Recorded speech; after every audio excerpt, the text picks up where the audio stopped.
गुरुचरण, कृष्णदास आणि मी श्रीपाद प्रभूंच्या सम्मुख अद्वितीय आनंदाच्या सागरात विहार करत होतो. गुरुदत्त नावाचा एक ज्योतिषी श्री गुरुदेवांच्या दर्शनासाठी आला होता. श्रीपाद प्रभूंनी त्याचा यथोचित सन्मान केला.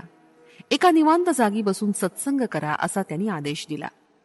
आमचं संभाषण ज्योतिषशास्त्राकडे वळलं. मी दत्त महाशयांना म्हणालो, महाराज, ज्योतिषशास्त्रात सांगितलेलं फळ खरंच असतं का?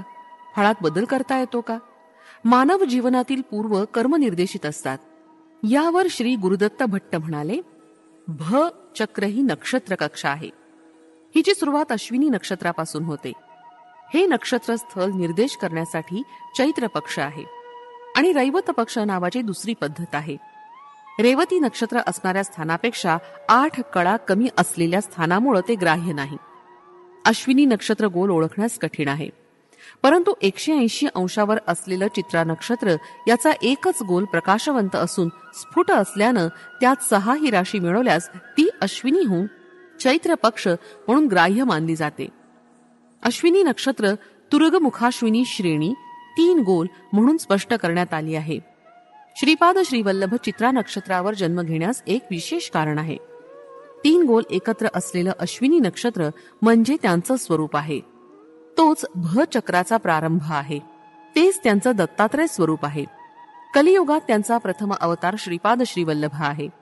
हा अश्विनी नक्षत्राच्या सरळ रेषेत 180 अंशावर असलेलं चित्रा नक्षत्र त्यांचं जन्म नक्षत्र आहे.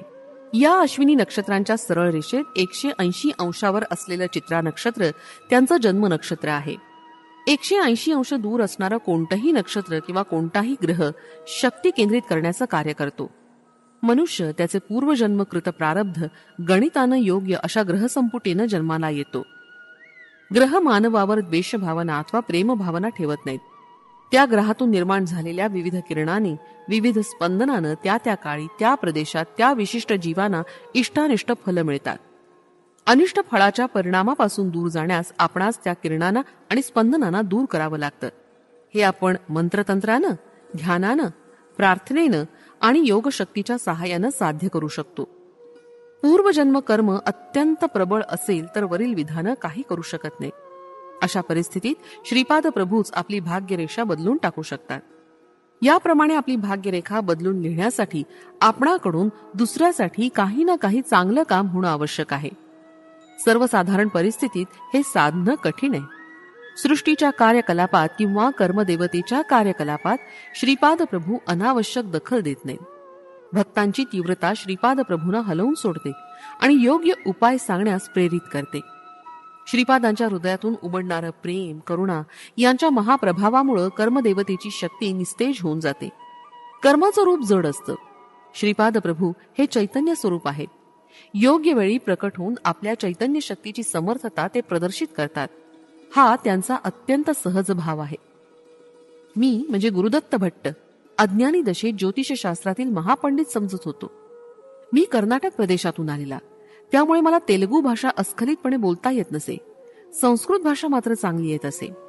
माझ्या भाग्यानंच मला पीठिकापुरमला जाण्याची संधी प्राप्त झाली. श्रीपाद श्रीवल्लभांबद्दल मी अनेक गोष्टी कर्णोपकर्णी ऐकल्या होत्या. माझं कुलदैवत श्री दत्तात्रेय प्रभूच आहेत. मी पादगया क्षेत्र असलेल्या पीठिकापुरम मधील कुक्कुटेश्वर देवालयाच्या दर्शनार्थ आलो होतो. भक्ती आणि श्रद्धायुक्त अंतःकरणानं मी देवतेचं दर्शन घेतलं. मी ध्यानात बसलो असताना माझी अंतःवाणी स्पष्टपणे म्हणाली, अरे मूर्खा, तुला मरून किती दिवस झालेत? तू माझा भक्त असं सांगून माझी आरती करून माझ्या पायावर डोकं ठेवत आहेस. पादगयेला माझ्या पायावर डोकं ठेवून नवस पूर्ण करणार आहेस का माझ्या पायावर डोकं आपटून माझं रक्त आटवणार आहेस? असे शब्द मला वारंवार ऐकू येऊ लागले. मी ज्योतिष पंडित असं गृहीत धरून माझी जन्मपत्रिका बनवली होती.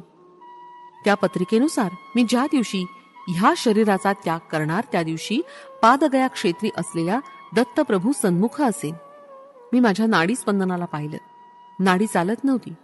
हृदयावर हात ठेवून पाहिलं, ते सुद्धा बंद होतं. मी माझा चेहरा आरशात पाहिला. माझ्या चेहऱ्यावर जीवनकळा जाऊन प्रेतकळा आली होती. मी हसत हसत आरशात पाहिलं तर माझं मुख अजूनच भयानक दिसू लागलं. मला गर्व करण्यासारखं काय उरलं होतं? विकृत अशा प्रेतकळेनं मेलेला माणूस पिशाच्य तत्वानं युक्त होऊन हसत असल्यासारखा मला वाटला. स्वयंभू दत्तात्रेयाच्या देवळातील पुजारी, त्याचं सूक्ष्म शरीर मी पाहिलं. त्याचे सूक्ष्म विकार अत्यंत कलेनं युक्त असे दिसले. माझ्यातील कोपऱ्यात दडून बसलेला विवेक जागा झाला. श्रीपाद श्रीवल्लभांचं दर्शन झाल्याशिवाय आपलं दुर्भाग्य संपणार नाही असं मला वाटलं. देवता आनंद स्वरूपात असतात. ते आनंदाच्या उच्च स्थितीत असतात. माझी स्थिती फार दुःखदायक होती. माझा जीव अतिशय दुःखी होता. आत्मा शरीराला सोडून गेल्यावर देहाच्या सर्व बाधा संपतात. माझा आत्मा अजून शरीर सोडून गेला नव्हता. जिवंत असल्याप्रमाणे निर्बंध स्थितीत हृदय स्पंदनांना शरीरात भरून श्री गुरुदेवांनी मला एक अनामिक अवस्था प्रदान केली होती. अत्यंत निकृष्ट आणि पापी लोकांचं बोलणं ऐकून मी कसा फसलो होतो याची मला जाणीव झाली. पाषाण रूपातील स्वयंभू दत्तात्रेयाच्या मूर्तीनं घंडीकोट यांच्या घरी जन्म घेतला होता. पाषाणाच्या मूर्तीला नाडीस्पंदन हृदयस्पंदन कुठं असतं? श्रीपादांना नाडीस्पंदन आणि हृदयस्पंदन आहे ना. महालया अमावस्येच्या दिवशी पितृदेवतांचा परम पवित्र दिवस असतो. त्या दिवशी कोणीतरी अवधूत येऊन भिक्षा स्वीकारून जातो. तेच दत्तात्रेय असतात असं तेथील लोकांचं मत आहे. श्रीपाद महाप्रभूच मल्हादींच्या मेहुण्यांच्या रूपात जन्मास आले हे केवढं आश्चर्य! काय ही वंचना! असं निकृष्ट बोल ऐकून मी स्तब्धच झालो. त्या निकृष्ट व्यक्तीचे बोलणे यथार्थ समजून मी रत्नतुल्य श्रीपाद प्रभूंना अंतरलो असा मला मनापासून पश्चाताप झाला. मी तत्काळ श्रीपाद प्रभूंच्या घरी धावतच गेलो. 10 वर्षाचं वय असलेले श्रीपाद प्रभू अंगणात आले. ते गुरुदत्त भट्टाला पाहून म्हणाले, ये रे ये मूर्खा, जिवंत असल्याचं नाटक करतोस? मृतवत असलेल्या तुझ्यासारख्या मानवरूप पिशाच्याला सद्गती माझ्या कृपेनंच प्राप्त होऊ शकते. तुम्ही केलेल्या दुष्कृत्यामुळं रौरवादी नरकाच्या यातना भोगीत असलेल्या तुमच्या पितरांना सद्गती मिळावी म्हणून अवधूत वेशधारी होऊन महालया अमावस्येच्या पवित्र दिनी भिक्षा मागण्यास आलेला मी कोण हे तू जाणतोस का? ते दत्तात्रेय कोण ते माहितीये का? ते दत्तात्रेय म्हणजे मीच आहे. त्यांचं नुसतं नाव घेतलं तरी राक्षस पिशाच गण थरथर कापू लागतात. ते दत्तात्रेय मीच आहे. तुझं मी दगडी शिळेत रूपांतर करू शकतो, तुला उपाशी ठेवू शकतो आणि तुझे प्राण सुद्धा घेऊ शकतो. तू जिवंत असल्याप्रमाणे दिसत असलास तरी मृतवतच आहे. तू जिवंत असल्याचं नाटक करू शकतोस. मी दत्त आहे की नाही याचा विचार आपण नंतर करू. प्रथम तू तुझ्याविषयी सांग. हे ऐकून मी गर्भगळीत झालो आणि माझा थरकाप उडाला. इतक्यात सुमती महाराणी अंगणात आल्या आणि त्या म्हणाल्या, कृष्णा, कन्हैया, हा प्रेतकळा असलेला अघोरी माणूस कोण आहे? तू आत ये पाहू, तुझी दृष्ट काढते. यावर श्रीपाद म्हणाले, माते, हा अजून अघोरी झालेला नाही, परंतु याचा पुढचा जन्म शवाना नेणाऱ्यांचा येणार आहे. त्या जन्मापूर्वी तो माझ्या दर्शनाला आला आहे. आपल्या घरी उरलेला भात याला खाण्यास दे. श्रीपाद प्रभूंच्या मातेनं शिल्लक ठेवलेला भात आणून दिला. श्रीपादांनी तो गुरुदत्त भट्टास दिला आणि जेवून लवकर निघून जाण्यास सांगितलं. गुरुदत्त भट्टानं तो भात घेऊन कुक्कुटेश्वराच्या मंदिराच्या समोरील मोकळ्या जागेत बसून खाल्ला. तो खाताच त्याची दुरावस्था नाहीशी झाली. तो पुन्हा श्रीपाद प्रभूंच्या दर्शनाला गेला. तेव्हा श्रेष्ठी श्रीपादांना घेऊन दुकानात गेले होते. श्रीपाद प्रभू पैसे मोजून तिजोरीत ठेवत होते. श्रेष्ठी स्वतः तांदूळ ज्वारी मोजून ग्राहकांना देत होते. तेव्हा श्रीपादांनी श्रेष्ठींना विचारलं, आजोबा, आज दशमी आहे, बाबांना किती दक्षिणा देणार? तेव्हा श्रेष्ठी म्हणाले, आपणा दोघात काही भेद नाही. तुला जे हवं असेल ते तू घेऊ शकतोस. तुला हवं असलेलं तू घे आणि मला हवं असलेलं तू मला दे. ते दृश्य किती मनोहर होतं याचं वर्णन करणं कठीण. श्रीपाद प्रभूंनी एक गुळाचा खडा घेऊन तोंडात टाकला आणि एक गुळाचा खडा श्रेष्ठींना प्रसाद म्हणून दिला. श्रीपाद प्रभू म्हणाले, आज मला करायची असलेली गणेश पूजा झाली. गणेशांनी गुळाचा खडा तोंडात टाकून नैवेद्य स्वीकारला. तुम्हास खोटं वाटत असल्यास माझं तोंड पहा, असं म्हणून श्रीपादांनी आपलं तोंड उघडून श्रेष्ठींना दाखवलं. या मुखात कोणतं महारूप दिसलं ते श्रेष्ठींनाच ठाऊक. ते त्यांनी कोणालाच सांगितलं नाही. ते श्रीपादांना म्हणाले, सोनुल्या श्रीपादा, गणेशाला जेव्हा भूक लागेल तेव्हा आम्हास न विचारता हवा तेवढा गुळ नैवेद्यासाठी घेत जा. तेवढ्यात अखंड सौभाग्यवती व्यंकट सुब्बमंबा तिथे आल्या. त्यांनी श्रीपाद प्रभूला अभ्यंग स्नानासाठी नेलं. अरे शंकर भट्टा, कुत्सित लोकांचं बोलणं ऐकून मी म्हणजे गुरुदत्त भट्ट अधोगतीला जाऊन अघोरी जन्माच्या दुर्भाग्यात जाणार होतो. परंतु श्रीपाद प्रभूंनी त्यातून माझं रक्षण केलं. मला नुसतं सोडलं असतं, माझ्यावर कृपादृष्टी झाली नसती तर माझं पतन झालं असतं. सद्गुरूंना आपल्याबद्दल वाटणाऱ्या निस्वार्थ प्रेमामुळं ते आपली पूर्वजन्मातील कर्मफलापासून पूर्ण सुटका करतात. यासाठी ते आपला अमूल्य वेळ आणि शक्ती खर्ची घालतात.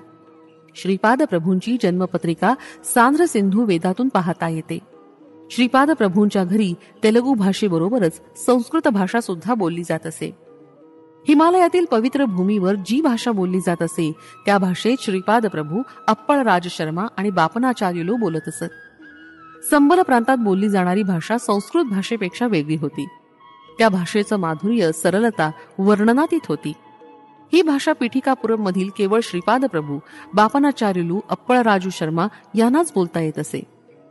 सत्य ऋषीश्वर नावाचे एक विद्वान गृहस्थ बापनाचार्युलूंबरोबर असताना श्रीपाद म्हणाले, आजोबा, श्रीकृष्ण सत्य किंवा असत्य काही बोलत नसत, ते केवळ कर्तव्यबोधक होते. यावर बापनाचार्युलू म्हणाले, कन्हैया, नेहमी सत्यच बोलावं, औषधाला सुद्धा खोटं बोलू नये. हे ऐकून श्रीपाद प्रभूंनी मंद हास्य केलं. त्या दिवशी बापनाचार्युलूंच्या घरी व्यंकट सुब्बय्या श्रेष्ठी आले होते. त्यांची एक आंतरिक इच्छा होती की बापनाचार्युलूंनी त्यांच्या घरी जेवण करून दक्षिणा स्वीकारावी.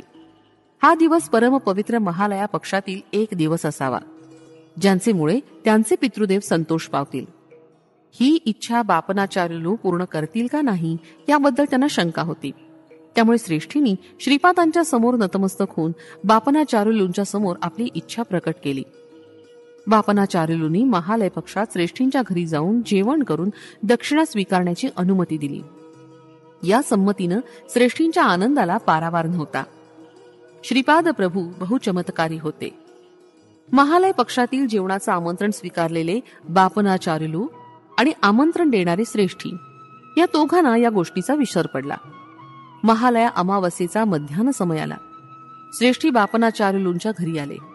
श्रीपाद मंद हास्य करून म्हणाले, आजोबा, वाग्दान करू नये, केल्यास त्याप्रमाणे नक्की वागावं. वाग्दान करून ते विसरणं महापाप आहे. तुम्हा दोघांना मी त्याची आठवण करून देतो. त्यावेळी श्रेष्ठी आणि बापनाचार्युलू दोघांनाही आपली चूक लक्षात आली. जीवाना समज कशी द्यायची आणि विस्मृती कशी घालवायची या दोन्ही कला श्रीपादांना उत्तम रीतीने अवगत होत्या. ते सर्व बाबतीत समर्थ होते. त्या दोघांना सावध करून ते म्हणाले, तुम्हाला विस्मृती देण्याचा माझा एक हेतू आहे. प्रत्येक मानवात मी मी करणारं एक चैतन्य रूप आहे. जीव आपल्या मात्या पित्यांकडून नुसतं शरीरच नाही, तर मी असं चैतन्य रूप सुद्धा ग्रहण करतो. या मी अशा चैतन्याला विश्व प्रणालिकेत पार पाडण्यासाठी कोणत्या ना कोणत्या जबाबदारीचं कर्म असतंच. पित्याकडून मुलाला, मुलाकडून त्याच्या मुलाला असं परंपरागत बंधन प्रत्येकाला असतं. गृहस्थाश्रम सोडून संन्यासाश्रम स्वीकारल्यानंतरच या कर्मबंधनापासून सुटका होते. आज केलेलं वाग्दान परिमित होऊन नामस्वरूपात्मक असलेल्या या जन्मानंतर तुमच्या दोघातच संपणार आहे असं नाही. हे बृहदाकार स्वरूपात असलेल्या मीच्या चैतन्यात बदलल्यामुळे कोणत्या तरी एका देशात, कोणत्या तरी एका काळात बापनाचार्युलू वंशाची एखादी व्यक्ती श्रेष्ठी वंशातील कोणत्या तरी एका व्यक्तीच्या घरी महालय पक्षातील भोजन करून दक्षिणा स्वीकार करेल. ते केव्हा, कसं, कशा प्रकारे ते मला विचारू नका, कारण कर्मस्वरूप फारच संदिग्धमय असतं, सूक्ष्ममयी असतं. काही काही कर्मात भौतिक काल, योग काल असा वेगवेगळा असतो. भौतिक कालरित्या महालय पक्षातील हे कर्म करूनच संपवावं लागतं. योग्य काळ नसेल तर ते कर्म लांबणीवर पडतं. यावर मी म्हणजे शंकर भट्ट म्हणालो, अरे गुरुदत्त भट्टा, भौतिक काळ आणि योग काळ म्हणजे काय ते मला विवरण करून सांग.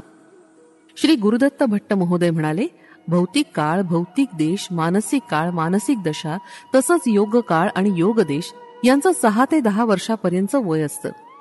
तो नेहमी 16 वर्षाच्या किशोर अवस्थेतील मुलासारखा निरंतर विद्याश्रमात असतो. त्याचा भौतिक काळ 60 वर्षाचा निर्धारित केलेला आहे. तो शरीराशी संबंधित आहे. त्याचा मानसिक काळ 20 वर्ष निर्धारित केलेला आहे. 20 वर्षाच्या युवकाला 60 वर्षाचं वय असलेल्या वृद्धाचं वजन असतं. जबाबदाऱ्या असतील तर त्यांचा काळ 20 वर्ष असतो. तो शरीराशी संबंधित आहे. त्याचा मानसिक काळ 60 वर्ष आहे.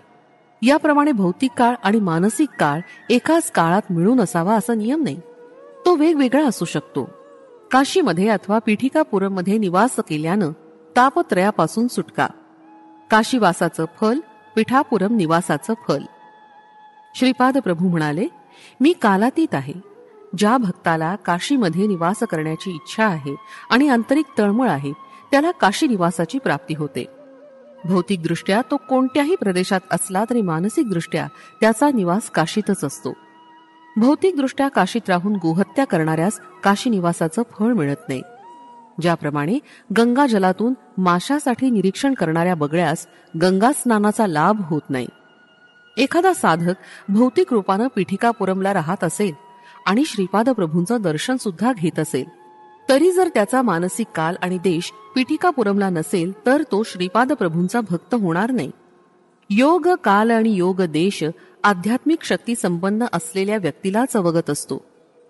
श्रीपाद प्रभूंचा अनुग्रह कोणाला आणि केव्हा मिळेल, कोणत्या देशात मिळेल, हे न कळणारं गूढ रहस्य आहे. मानवाला केवळ कर्म करण्याचाच अधिकार आहे. देह हे एक क्षेत्र आहे. त्यात जर मन नसेल तर त्याला क्षेत्रवासाचं फल मिळणार नाही.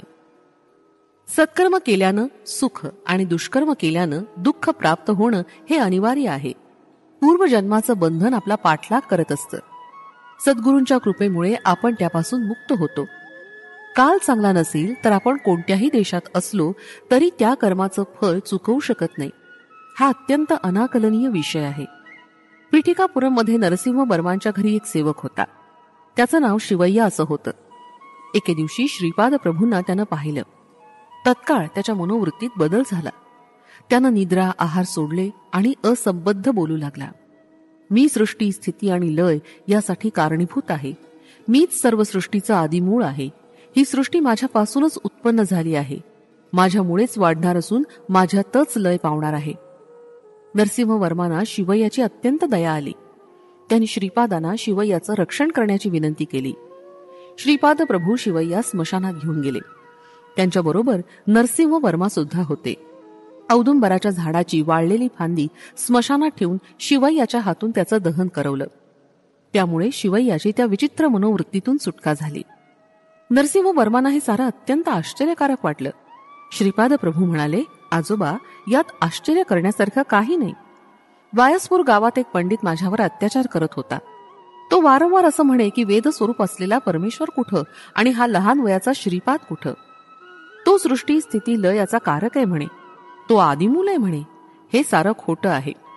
थोड्याच दिवसात तो पंडित मरण पावला आणि आपल्या कृत्यामुळे ब्रह्मराक्षस झाला. एका जन्मी हा शिवय्या त्या पंडिताचा अल्पऋणी होता. मी योगकाल कल्पून स्मशानात योगदेश निर्माण करून योग कर्माच्या योगानं वाळलेल्या काडीचं दहन करून त्या ब्रह्मराक्षस तत्वातून पंडिताची सुटका केली. आपल्या शिवय्याची त्या ब्रह्मराक्षसाच्या पंजातून सुटका केली. अरे शंकर भट्टा, पीठिकापुरम क्षेत्री अवतरलेले हे महातेजस्वी आणि धर्मज्योती श्रीपाद प्रभू कुरुगड्डीस येऊन त्यांनी या क्षेत्रास पवित्र केलं. श्रीपाद प्रभूंच्या महासंकल्पानं ग्रहांचं फलित ठरवलं जातं. कोणत्याही प्रकारच्या ज्योतिष फलानं निर्धारित केलेले भौतिक काळ आणि भौतिक नियम नसतात. ते योगकाल पाहून, योगदेश पाहून यांचा निर्णय होतो. श्रीपादांनी अनुग्रहित केलेलं प्रारब्ध कर्म मरण चुकवू शकतं. श्रीपादांनी कल्पना केलेल्या ज्योतिषशास्त्रानुसार 1000 वर्षानंतर घडणाऱ्या घटना ते आताच घडवू शकतात, म्हणून योगकाल तेच ठरवतात. दूर घडणारी घटना सुद्धा ते आपल्या जवळ घडवू शकतात, म्हणून योगदशेचा निर्णय सुद्धा ते करू शकतात. संघटना सर्व देशकालात ते घडवू शकतात. श्रीपादांना देशकाल त्यांच्या इच्छेप्रमाणे बदलता येतो. एकदा श्रेष्ठींच्या देवांना नारळ फोडताना स्वतः श्रीपादांनी तो नारळ फोडला. त्या नारळाचे त्यांनी तुकडे तुकडे केले. श्रीपाद म्हणाले, आजोबा, आज तुमचा मरणयोग होता, परंतु मी नारळाचे तुकडे करून तो टाळला. सायं संध्येची वेळ झाली. श्रीपादांकडून आज्ञा घेऊन कुरुगड्डी सोडून आम्ही कृष्णकथवल्ली ओढ्याकडे मार्गस्थ झालो. श्रीपाद श्रीवल्लभांचा जय जयकार असो.